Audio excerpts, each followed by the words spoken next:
வணக்கம்ப்பா. எல்லாம் நல்லா இருக்கீங்களா? இன்னைக்கு நம்ம என்ன பார்க்க போகிறோம் அப்படின்னு பார்த்தீங்கன்னா, கோஸ் கூட்டு தான்ப்பா பார்க்க போகிறோம். அந்த கோஸ் கூட்டு செய்கிறதுக்கு தேவையான பொருட்கள் என்னென்னு பார்த்துடலாங்களா? இந்த வந்துட்டு சாதத்துக்கும் போட்டு பெரட்டி சாப்பிட்டுக்கலாம். காயாகவும் தொட்டுக்க, ரசம் சாம்பார் இந்த மாதிரி இது எடுக்கலாம். காயாகவும் தொட்டுக்க வச்சுக்கலாம். அந்த மாதிரி தான் வைக்க போகிறோம். இப்போ அதுக்கு தேவையான பொருட்கள் என்னென்னு பார்த்துடலாங்களா? ரொம்ப ஒரு சிம்பிளான ரெசிபி தான், ஈஸியாக செஞ்சிடலாம். டக்குன்னு ஒரு 10 நிமிஷம் கூட ஆகாது, செஞ்சிடலாம். இப்போ வந்துட்டு நம்ம குக்கரில் தான் வச்சு தாளித்து விட போகிறோம். குக்கர் வச்சு எண்ணெய் வந்து ஒரு 2 ஸ்பூன் விட்டு போனலாம் ஃபுல்லாக.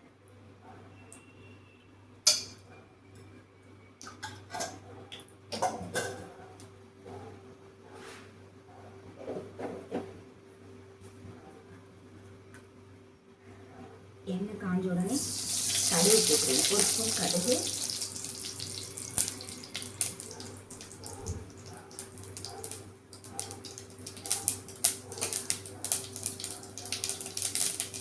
ரெண்டு மிளகாய் வச்சு, ஒரு கைப்பிடி வெங்காயம், ஒரு பெரிய வெங்காயம் வச்சுக்கோங்க.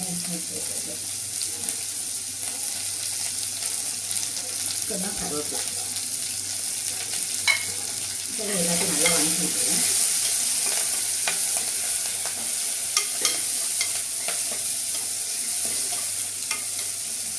இப்போ இது வெங்காயம் வணங்கிட்டு இருக்கட்டும். இதுக்கு வெங்காயம் வணங்குறதுக்குள்ளே நம்ம என்ன பண்ண போகிறோம்னா, மல்லி வந்து ஒரு ஸ்பூன் எடுத்துருக்கேன்ப்பா, உருட்டு மல்லி, அரை ஸ்பூன் சீரகம், 2 வத்தல் எடுத்துருக்கேன். இது வந்து நம்ம காரத்துக்கு தகுந்த மாதிரி போட்டுக்கலாம். ஏற்கனவே இங்கே 2 வத்தல் போட்டிருக்கேன், அதனால் 2 வத்தல் மட்டும்தான் எடுத்திருக்கேன்.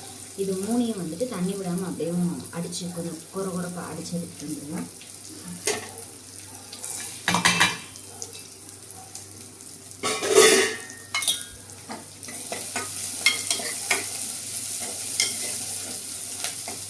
வெங்காயம் வணங்கிட்டு இருக்கிறது நம்ம அதுக்குள்ளே அதை அடித்து எடுத்துகிட்டு வந்து பார்த்தீங்கன்னா நம்ம அரைச்சிட்டு அதுக்குள்ளே வெங்காயமும் வணங்கிடுச்சு. மல்லி, ஜீரகம், மிளகாய் வத்தல் இது மூணையும் பொடிச்சு எடுத்துகிட்டு வந்துருக்கோம். இதையும் நம்ம அந்த வெங்காயத்தோடு சேர்த்துடலாம்.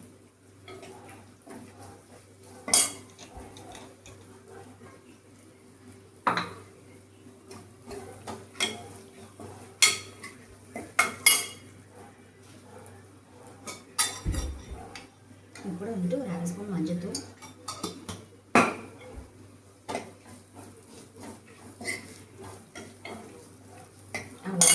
கோஸ் வந்து ஒரு 200 கிராம் இது பண்ணி கட் பண்ணி கழுவி எடுத்து வச்சுருக்கேன். அதே இதோட சேர்த்துருவோம்.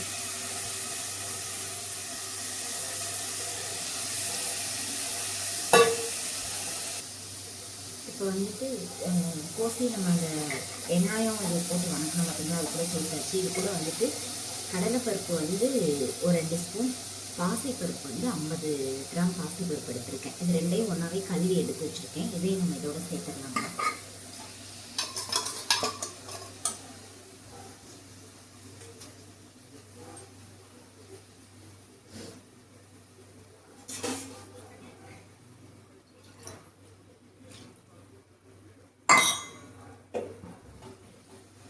அவ்வளோதான், எல்லாத்தையும் வந்துட்டு நம்ம போட்டாச்சு. இப்போ வந்து அளவாக சாப்பிட்னாலும் தண்ணி வச்சு, ஏன்னா கோஸ் தண்ணி விட்டு தானே நமக்கு வரும், அதனால் தண்ணி வந்து அளவாக வச்சுக்குவோம்.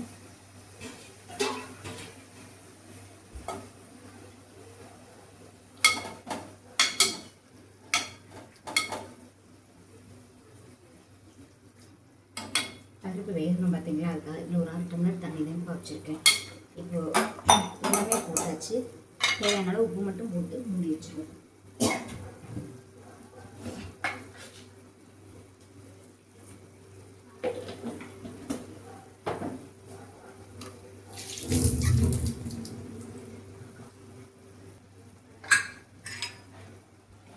இப்போ வந்துட்டு எல்லாம் போட்டு உப்பும் போட்டாச்சுப்பா. நல்லா கிளறி விட்டுட்டு அப்படியே நம்ம மூடியை போட்டு மூடி வச்சுருவோம். ஒரு 3 விசில் விடுவோம். 3 விசில் வந்து எதுக்காக, கோஸுக்கு வந்து 1 விசில் விடவே போதும். ஆனால் 3 விசில் எதுக்காக, பருப்பு வேகணும் பார்த்தீங்களா, அதுக்காக தான் 3 விசில் விடணுன்றது. நம்ம மூடி வச்சு 3 விசில் வந்ததுக்கப்புறம் இது ஸ்டீம் போனதுக்கப்புறம் எடுத்து பார்க்கலாம் அந்த இது எப்படி கூட்டு எப்படி வந்துருக்கு.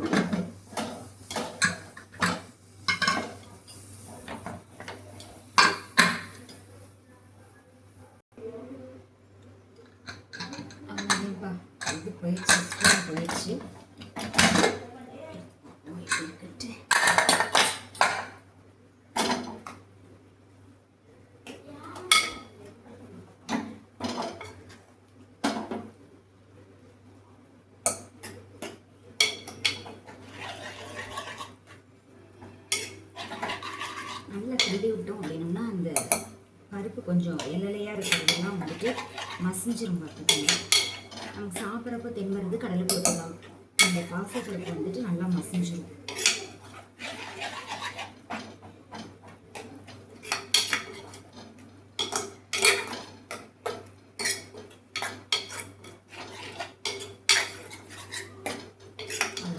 பாசிப்பருப்பும் கடலைப்பருப்பும் போட்டு கோஸ் கூட்டு ரெடி ஆயிடுச்சு. இதுதான்ப்பா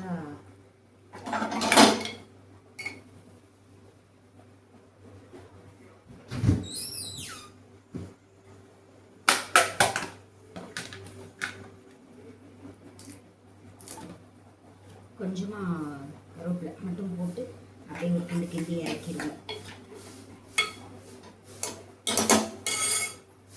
அவ்வளோதான்ப்பா என்னோட பக்குவத்தில் பாசிப்பருப்பும் கடலைப்பருப்பும் போட்டு கோஸ் கூட்டு ரெடி ஆயிடுச்சு. ரொம்ப சிம்பிளான ரெசிபி.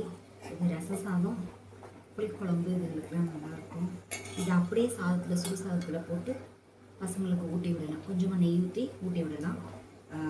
நல்லா சாப்பிடுவாங்க. காய் சாப்பிடாத பசங்களுக்கு இந்த மாதிரி கொடுத்து பாருங்கள். உண்மைக்குமே வந்து நல்லா விரும்பி சாப்பிடுங்க.